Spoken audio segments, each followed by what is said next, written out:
चीन ने अमेरिका की कई बड़ी कंपनियों के साथ ट्रेड को लेकर सख्ती बढ़ा दी है। अमेरिका की करीब 1 दर्जन कंपनियों को एक्सपोर्ट कंट्रोल लिस्ट में शामिल किया गया है। इसके अलावा 46 अमेरिकी कंपनियों को चीन के सरकारी प्रोजेक्ट्स में भाग लेने से रोक दिया गया है। चीन ने ये कदम तब उठाया जब अमेरिका ने भी उसकी कई कंपनियों पर सख्ती की थी। सर, किन कंपनियों पर सख्ती हुई है? देखिए, जैसे डोनाल्ड ट्रंप की यात्रा के बाद यात्रा में चीन और अमेरिका के बीच कोई बड़ी व्यापारिक सहमति नहीं बनी, छोटी छोटी सहमति बनी और उसके बाद फिर हम वापस उसी पे लौट आए हैं कि दोनों देश व्यापार की बिसात पर अपने अपने मोहरे चल रहे हैं। चीन ने कई अमेरिकी कंपनियों को यह माना कि वो पेंटागन की सुरक्षा व्यवस्था का उल्लंघन करती हैं और अमेरिका की सुरक्षा के लिए खतरा है और उन पर सख्ती की। इसके अलावा 10 जो बड़ी टेक सप्लायर कंपनियां हैं अमेरिका की, जिनमें बड़े नाम हैं, उन पर चीन ने लाइसेंस की शर्तें सख्त कर दी हैं। कुछ उत्पाद, कुछ सामान जो है वो चीन में से नहीं ले जा सकेंगे, नहीं बन सकेंगे। इन कंपनियों को चीन में आकर कोई उपक्रम बनाने की छूट नहीं होगी। अगर आपको याद हो तो ताज़ा बड़ा मामला जिस पर हमने चर्चा भी की थी वो मेटा और मानुस के अधिग्रहण का था। उसके बाद चीन ने अपने तकनीकी विशेषज्ञों के बाहर जाने पर सख्ती की थी। चीनी कंपनियां अगर दुनिया की किसी दूसरे देश में पहुंचकर वहां से किसी अमेरिकी या विदेशी कंपनी के साथ डील करती हैं तो उस पर रोक लगाई थी। खासतौर से मानुस का मामला था, जिसको सिंगापुर वॉशिंग कहा जाता है।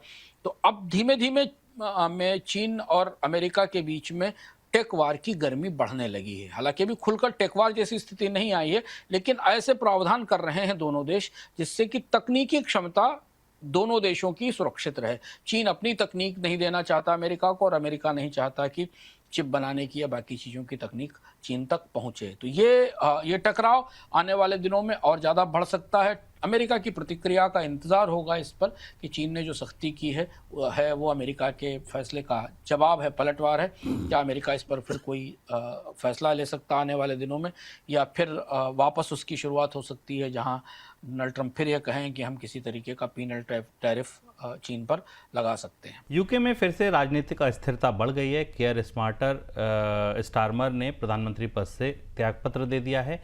हाल में मध्यावधि चुनाव के दौरान उनकी पार्टी के प्रत्याशियों की हार, उनके मंत्रियों के बढ़ते इस्तीफे और पार्टी के भीतर बढ़ते विद्रोह की वजह से केयर स्टारमर ने इस्तीफा दिया है। उनके इस्तीफे के बाद यूके को एक दशक में 7वां प्रधानमंत्री मिलेगा। सर, क्या कुछ हो रहा है ये यूके में? यूके पिछले 10 सालों से ब्रेक्जिट से के बाद से राजनीतिक अस्थिरता से गुजर रहा है। कोलिशन पॉलिटिक्स बन नहीं पा रही है, असफल हो रही है। जैसा हमने भारत में 91-92 के बाद के दशक में देखा था, जो अस्थिरता थी लगभग वैसी अस्थिरता है। सबसे बड़ा फैसला ब्रेक्जिट का था, जिस फैसले ने यूके को आर्थिक रूप से बेहद कमजोर किया।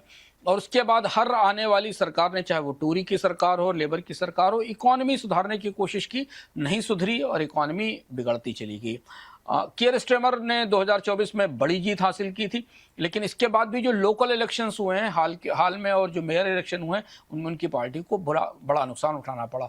और यूके में इस तरीके के जो स्थानीय निकायों के चुनाव के नतीजे होते हैं वो राजनीतिक रूप से साख के गिरने या घटने का बड़ा संकेत होते हैं और इसलिए माना जा रहा है कि स्टारमर की लीडरशिप के अगेंस्ट ये हुआ है। हालांकि नया प्रधानमंत्री चुनने की कोशिश लेबर पार्टी करेगी, लेकिन लेबर पार्टी के भीतर भी मतभेद हैं। ज़्यादा बड़ी समस्या है फिस्कल मैनेजमेंट को लेकर।